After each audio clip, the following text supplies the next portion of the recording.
ما وی ته دومره پال پریز او علاج سره کوي چې څوک وایي سوري ته سملاو څوک وایي پنور ودرېږي نو هغه وی ګیس مې ښکته نه ځي بره سر ته خېږي ما وی غرق شوي خو ته ورته په سر ودرېږه دا بیا ووایه کنګاله ما وی ته دومره پال پریز او علاج سره کوي چې څوک وایي سوري ته سملاو څوک وایي پنور ودرېږه هغه وی ګیس مې ښکته نه ځي بره سر ته خېږي ما وی غرق شوي خو ته ورته په سر ودرېږه ډېر ښه دی دغه دی چې د الیکشن باندې یو نظم دی چې گور صاحب دغه زمانه یې شو منځ کې شروع ها بیا را روان دی پاکستان ته الیکشن راځي زما په خیال چې د دروغ لوی سیزن راځي خدای دې خیر وکړي صحافت خو په وطن راځي ښه په اخلاص غم او ښادۍ لر یو تن راځي ګڼه پکې وي که د ورځې که د شپې کېږي او دا یو کارخه د جنازې خو ښې درنې کېږي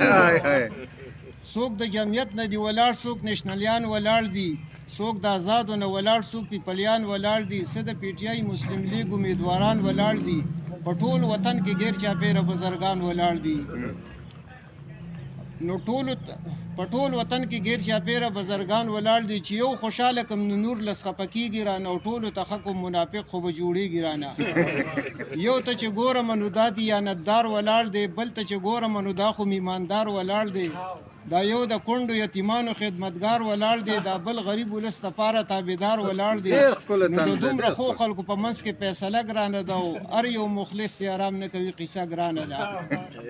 نو د هر سړي سره زه پټه مشوره کوم سحر د یو ماښام د بل سره واده کوم ووټ در کوم په قسم لوس پوره کوم څه بېماني کوم هر سړي ته ښه کوم ټوپۍ د ربړ یم پار یو سر پوره ښکارم میدان ښایسته یم د هر سړي چمچه ښکارم او نن سبا ډېره درغلي د روغ په زړه کې ساتم دوه درې خو پرېږده لسته جبې په خوله کې ساتم ښه مطمئنه امیدوار صاحب په تیاره کې ساتم هغه که ما ساتي زه خو هم هغه دوکه کې ساتم هم امیدوار خو موټران لاپې د خولې کوي او ټول د دروغو د یو بل سره وعدې کوي ډېر رښتیا خبره او یو په جذبه کې وي زه بچی چیني ارزانوم دویم پې راپاڅېدو وي دال وریجې غوړي ارزانوم دریم پې راودانګل پټرول به سمدستي ارزانوم څلورم وې دویانې به بیخي ارزانوم پنځم وې زه خو به یې خلکو ته د اوړه ارزانوم شپږم وې سبم سر خوږومه خو ارسه ارزانوم یو وې چې تاسو خو کوی نه شئ د ځان تپوس د ټولو غلو نه به کوم د پاکستان تپوس د امریکې نه به کوم د افغانستان تپوس د هر کافر نه به کوم د مسلمان تپوس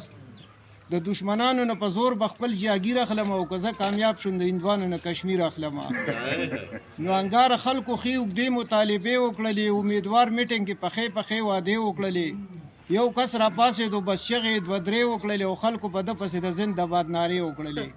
امیدوار دننه د چرګانو په پوټو ورغی او بار تېنه خلک په بېکرۍ نمک پارو ورغی نو د چیو د څکلو سره دغه سلسله ختمه شوه او خبرې ټولې وایې وړلې قیصه ختمه